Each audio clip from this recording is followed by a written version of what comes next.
ఒక్క లడ్డూతో దేశంలోని వెజిటేరియన్స్ అందరినీ కూడా నాన్ వెజిటేరియన్స్ చేశారు కదరా సామి. ఈ డైలాగ్ సోషల్ మీడియాలో ట్రెండ్ అవుతుంది.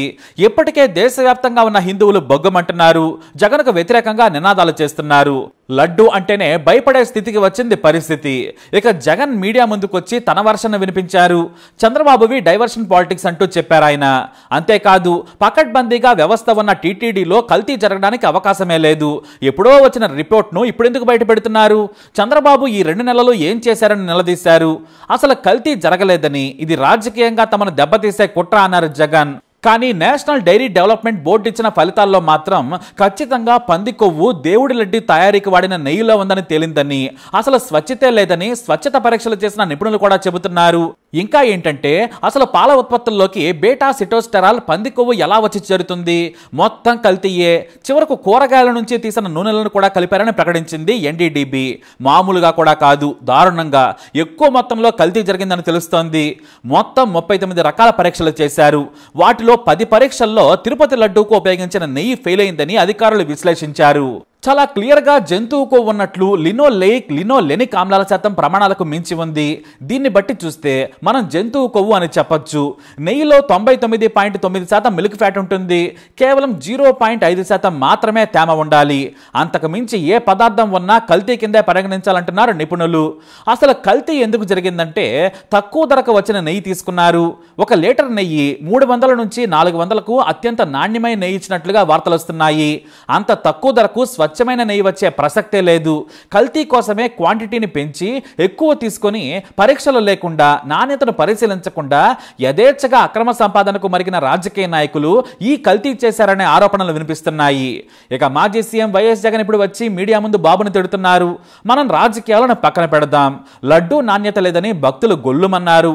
అన్నదానంలో కూడా మెయింటెనెన్స్ చీప్ గా ఉంది, రుచి లేదని విమర్శలు కూడా వచ్చాయి. నాడు కింగ్లా ప్యాలెస్ లో కూర్చున్నారు జగన్. టీటీడీ దందాలను అస్సలు అరికట్టలేదు. ఆ రోజే సమర్థుడైన అధికారిని నియమించి రాజకీయ కూలీలకు వార్నింగ్ ఇచ్చుంటే గనక ఈ పరిస్థితే వచ్చేది కాదు. ఇప్పుడు జగన్ మీద సోషల్ మీడియాలో తెగ ట్రోలింగ్ జరుగుతుంది. సరే, మన తెలుగు వారంటే ఏదో ఎగస్పాటి వారు చేశారనుకోవచ్చు. ఏకంగా నార్త్ జనాలు కూడా ఇప్పుడు లడ్డు మీద జోకులు వేసుకుంటున్నారు. ఏకంగా తిరుపతిలోనే నాన్ వెజ్ లడ్డు తయారు చేయించిన తోపు చెఫ్ ఎవరంటూ గాలి తీస్తున్నారు. తిరుపతి అంటే మనకు, అంటే మొత్తం ప్రపంచంలోని హిందువులకు పరమ పవిత్రమైన దేవాలయం. క్రిస్టియన్లకు వాటికన్ సిటీ, ముస్లింలకు మక్కా ఎలాగో మనకు తిరుపతి అంటే కూడా అంతకంటే ఎక్కువ. ఇంకా చెప్పాలంటే దక్షిణాది భక్తులకు అంతా వెంకన్నే. ఇంతటి తిరుపతిని ఎంత జాగ్రత్తగా మెయింటైన్ చేయాలి. కానీ టీటీడీ ద్వారా వచ్చే డబ్బు కోసం ఏకంగా మతాన్ని కూడా భ్రష్టు పట్టించాడనే అపఖ్యాతి తెచ్చుకున్నారు. వాస్తవానికి మతాన్ని రాజకీయాన్ని వేరుగా చూసే రోజులు పోయాయి. ఎందుకంటే కేంద్రంలో బీజేపీ అధికారంలో ఉంది, ఏపీలో కూడా ఇప్పుడు రాష్ట్ర ప్రభుత్వంలో భాగస్వామి. మతం అనేది వాళ్లకు మొదటి ప్రియారిటీ. ఇలాంటి సమయాల్లో జగన్ పద్ధతిగా వ్యవహరించాల్సి ఉంది. జగన్ చేసిన కొన్ని తప్పులన్నీ కూడా ఈ కల్తీ లడ్డు కారణంగా బయటకు వస్తున్నాయి.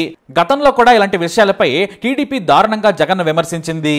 దేవుడి గుడికి వెళ్లి సరిగ్గా మొక్కటం రాదు, భార్యను తీసుకురారు, ఇక ఇంట్లోనే దేవుడి చెట్టు కూడా వేశారు. దీనిపై ఏకంగా ట్రోల్స్ చేసింది టీడీపీ. ఏదేమైనా హిందువులను అవమానించకూడదని భక్తులు ఆగ్రహం వ్యక్తం చేస్తున్నారు. గురుస్వామిని సూపర్ స్వామి అన్న సూపర్ పొలిటీషియన్ జగన్.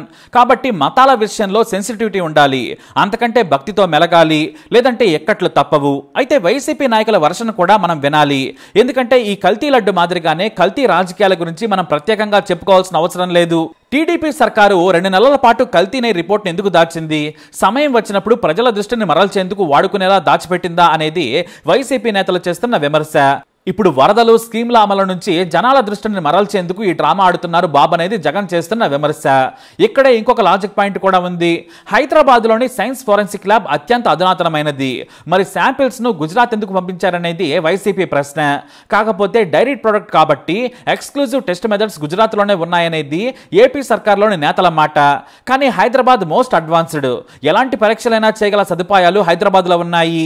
క్రైమ్ నుంచి కల్తీ వరకు హైదరాబాద్లో పర్ఫెక్ట్గా చేస్తారని అనేది కొంతమంది వాదించే మాట. కేవలం గుజరాత్ లో మోడీ సర్కారు ఉంది కాబట్టి తమకు అనుకూలమైన నివేదిక తెప్పించుకునేందుకు ఇప్పుడు దీన్ని వాడుతున్నారనేది వైసీపీ నేతలు సోషల్ మీడియాలో పోస్టులు పెడుతున్నారు. ఇక మల్టిపుల్ ల్యాబ్స్ కు కూడా పంపించి ఉంటే మాకు అనుమానాలు ఉండేవి కావని వైసీపీ కార్యకర్తలు సోషల్ మీడియాలో కమెంట్స్ చేస్తున్నారు. దేవుడి విషయంలో అది కూడా తిరుపతి వెంకన్న దగ్గర ఎలాంటి తప్పుడు పనులు చేస్తే వైసీపీ కార్యకర్తలమైనా కూడా మేము ఒప్పుకోము. కనీసం 2-3 పేరున్న ల్యాబ్ రిపోర్ట్స్ ప్రజల ముందు పెట్టి ఉంటే బాగుండేదని ఒక వాదన. మరి ఎంత తప్పు చేస్తే ఎందుకు అరెస్టులు చేయలేదు, నోటీసులు పంపలేదు? కేవలం రాజకీయ ఆట కోసం మాత్రమేనా? భవిష్యత్తులో ఎవరో ఇలాంటి తప్పుడు పని చేయకుండా ఉండాలంటే ఏ పార్టీ వారైనా కఠినంగా శిక్షించాలని భక్తులు ఆగ్రహంతో ఊగిపోతున్నారు. ఇప్పుడు వైసీపీ కానీ మాజీ సీఎం జగన్ కానీ ఎంత గింజుకున్నా కూడా ఆల్ ఇండియా లెవెల్లో పరువు పోయింది. మామూలుగానే క్రిస్టియన్ గా పిలిపించుకుంటున్న జగన్కు హిందూ ఆలయాలు, సంస్కృతి, పవిత్రత మీద భక్తి లేకపోయినా పర్వాలేదు కానీ భయం లేదనే విమర్శలు వినిపిస్తున్నాయి.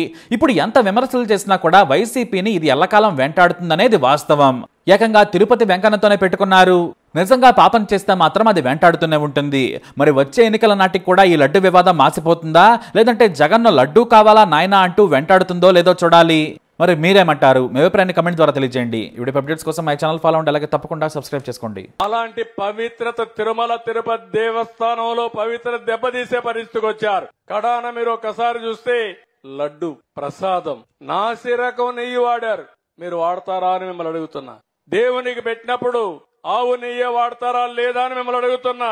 అలాంటిది 320 రూపాయలకు నెయ్యి వస్తుందని, నాసి రకం, వెజిటబుల్ ఫ్యాట్ అని, ఎనిమల్ ఫ్యాట్ అని, అలాంటివన్నీ దాన్ని కల్తీ నెయ్యి తీసుకొచ్చి దేవుడికి నైవేద్యం పెట్టే పరిస్థితికి వచ్చారు. ఇప్పుడు మాట్లాడుతున్నారు నేను తప్పు చేయలేదు, టెండర్ పిలిచాను. మీ ప్రభుత్వం పిలిచింది, మీరు పిలిచారు. 320 రూపాయలకు నెయ్యి ఇస్తున్నారంటే ఆలోచించే పని లేదా? 500 రూపాయలు ఉంది. ఆవు నెయ్యికి 500 రూపాయలు కనీసం ఉంది. అలాంటిది 320 రూపాయలు పేరు పెట్టి ఏదైతే కల్తీ నెయ్యని ప్రజల మనోభావాలతో ఆడుకునే విధంగా ఆయన నెయ్యి తీసుకొస్తే ఆ మధ్యలో మీరు ఎవరన్నా కొండకు పోయారా, తిరుమలకు పోయారా, ప్రసాదం తిన్నారా? ఒకప్పుడు వైఎస్ఆర్ కాంగ్రెస్ పార్టీలో ఆ ప్రసాదం బాగుందా అని అడుగుతున్నా మిమ్మల్ని. బాగా లేదని వాళ్ళు చేలిపైకి ఎత్తండి. భోజనాలు కూడా బాగాలేవు, దర్శనాలు కూడా బాగాలేవు, కొండకు పోవడం మానేశారు. ఏం తల్లి ఇప్పుడు పోయి చూడు. కొత్తగా నేను ముఖ్యమంత్రి అవుతానే మొదటి రోజునే ఒక ఆఫీసర్ని వేశాను, శ్యామలరావు గారిని. ఒకే మాట చెప్పి పంపించాను. మళ్లీ నేను శభాషణాలంటే ప్రజలు మెచ్చుకునే పరిపాలన, దేవునికి సేవ చేయమని చెప్పి ఆయన పంపించా. ఈ రోజు నెయ్యి అంతా కూడా మార్చాడు. ఏదైతే కర్ణాటక ఫెడరేషన్ నందిని ఉందో ఆ నందిని నెయ్యి కొన్నాడు. ఇప్పుడు ప్రసాదం తిన్నారా అని మిమ్మల్ని అడుగుతున్నా. తిన్నారా ప్రసాదం? అప్పటికిప్పుడు బాగుందా లేదా అని అడుగుతున్నా మిమ్మల్ని. బాగుందంటే చేలిపైకెత్తండి. ఇది సైకో, నువ్వు చెప్పే మాటలకు వ్యత్యాసం. ప్రజలు అడుగుతున్నారు ఇప్పుడు మా మనోభావాలు దెబ్బతీశారని. మనోభావాలు దెబ్బతీసినప్పుడు నాసిరకం నెయ్యి తీసుకొచ్చి, కల్తీ నెయ్యి తీసుకొచ్చి ఇష్టానుసారంగా చేసి క్షమించడాన్ని నేరం చేస్తే వదిలిపెట్టాలని మిమ్మల్ని అడుగుతున్నా. వదిలిపెట్టమంటారని మిమ్మల్ని అడుగుతున్నా. నంగనాచిగా మాట్లాడుతున్నారు. ఇక్కడే ఉన్నాడు మీ జిల్లాలో ఒక ఆయన చైర్మన్. ఈరోజు తిరుమలకు స్వామివారికి వచ్చే ఈ నెయ్యి, ఈ తిరుమలకు వచ్చే ఈ నెయ్యి చంద్రబాబు నాయుడు గారు అన్న మాటలు, దీనికి సంబంధించి ఈ నెయ్యిలో కల్తీ జరిగింది అంటూ తాను అన్న మాటలు నిజంగా ఎంత దారుణమైన మాటలు అంటే, నాసరికమైన ఇంగ్రీడియంట్స్ వాడారని, తిరుపతి లడ్డులో యానిమల్ ఫ్యాట్ గీక్ బదులు వాడినారని, ఇదే పెద్ద మనిషి చంద్రబాబు నాయుడు ముఖ్యమంత్రి హోదాలో ఉంటూ ఒక ముఖ్యమంత్రిగా తాను మాట్లాడిన మాటలు ఇవి. నిజంగా ఒక ముఖ్యమంత్రిగా ఉన్న వ్యక్తి ఈ మాదిరిగా అబద్ధాలు ఆడడం ధర్మమేనా? కొన్ని కోట్ల మంది వెంకటేశ్వర స్వామి భక్తులు దేశవ్యాప్తంగా కాదు ప్రపంచవ్యాప్తంగా ఉంది. వారందరి మనోభావాలను ఆడుకోవడం ధర్మమేనా? నిజంగా అసలు ప్రొసీజర్ ఏంది, ప్రక్రియ ఏంది, ఎలా జరుగుతుంది అన్నది నిజంగా కూడా అందరూ ఒక్కసారి ఆలోచించి, ఈరోజు ఈ నెయ్యి సప్లై చేసే ఈ కార్యక్రమం ఏదైతే జరుగుతూ ఉందో ఇదేదో కొత్తగా జరిగే కార్యక్రమం కాదు. ఇది ప్రతి 6 నెలలకు ఒకసారి ఇది రొటీన్గా రెగ్యులర్గా జరిగే కార్యక్రమం. ప్రతి 6 నెలలకు ఒకసారి ఆన్లైన్లో టెండర్లు పిలుస్తారు. ఆ ఆన్లైన్లో పిలిచిన టెండర్లకు ఆధారంగా కంపెనీలు కోట్ చేస్తాయి. L1 ఎవరికి వస్తారో వాళ్ళని బోర్డు అప్రూవ్ చేస్తుంది. ఇది రొటీన్గా 6 నెలలకు ఒకసారి రొటీన్గా జరిగే కార్యక్రమం. మరి రొటీన్గా జరిగే ఈ కార్యక్రమం ఏదైతే ఉందో దీనికి సంబంధించి ఆ క్వాలిఫికేషన్ క్రైటీరియా ఇటువంటివన్నీ కూడా కొత్తగా మార్చింది ఏమీ ఉండదు. ఎవడు మార్చేది ఏమీ లేదు, కొత్తగా మార్చింది అంతకన్నా లేదు. ఎప్పటి నుంచో జరుగుతున్న ఈ క్వాలిఫికేషన్ క్రైటీరియా. తిరుమల తిరుపతికి సంబంధించిన వెంకటేశ్వర స్వామికి సంబంధించిన లడ్డు అనేది ఎంత ప్రసిద్ధి కాంచిన లడ్డు అంటే దానికి సంబంధించిన లడ్డు తయారీలో వాడే ఈ నెయ్యి కానీ వాడే ఇంగ్రీడియంట్స్ కానీ ఇవన్నీ కూడా దశాబ్దాలుగా జరుగుతూ ఉన్నాయి. ఇవన్నీ ప్రొక్యూర్మెంట్ ప్రాసెస్ అనేది ఇదేం కొత్తగా ఎవడు వచ్చి చేసేది ఏమీ లేదు, ఎవడు కొత్తగా దాంట్లో ఏలు పెట్టేది లేదు. రొటీన్గా జరిగే ఈ కార్యక్రమం, ఈ రొటీన్గా జరిగే ఈ కార్యక్రమం 6 నెలలకు ఒకసారి రొటీన్గా జరిగే కార్యక్రమంలో ఎవరు L1గా వస్తారో వారికి ఇస్తారు. మరి ఎవరు సప్లై చేసినా కూడా, మరి ఎవరికి L1గా వస్తారు, ఎవరు సప్లై చేసినా కూడా వాళ్ళు ప్రతి ఒక్కరూ కూడా వారు సప్లై చేసిన ప్రతి ట్యాంకర్తో పాటు, వెరీ ఇంపార్టెంట్ ఈ పాయింట్, వాళ్ళు సప్లై చేసిన ప్రతి ట్యాంకర్ నెయ్యితో పాటు వాళ్ళు NABL సర్టిఫై చేసిన సంస్థ నుంచి, అంటే NABL అంటే national accreditation NABL national accreditation board for labs, national accreditation board for labs certify చేసిన సంస్థ నుంచి ప్రోడక్ట్ క్వాలిటీ సర్టిఫికేట్ తీసుకొని రావాలి. రూల్ వచ్చిన తర్వాత ఇక్కడ TTDలో ఆ ట్యాంకర్లో నుంచి 3 శాంపుల్స్ తీసుకుని 3 రిపోర్ట్స్ పాస్ కావాలి. ఇది routine process, compulsory process for anybody.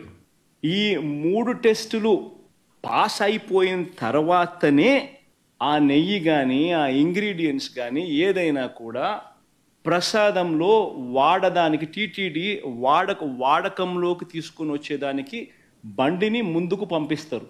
లేకపోతే vehicle it self will not even go forward. లేకపోతే అసలు ముందుకు కూడా పోదు, రిజెక్ట్. ఆ 3 శాంపుల్స్లో ఏది పాస్ కాకపోయినా కూడా అసలు నీకు అసలు శాంప్లింగే అసలు నీకు అసలు ఆ బండి ముందుకే పోదు, ఆపేస్తారు, రిజెక్ట్ చేసేసి వెనక్కి పంపించేస్తారు. దట్ ఈస్ ప్రక్రియ. This is compulsory.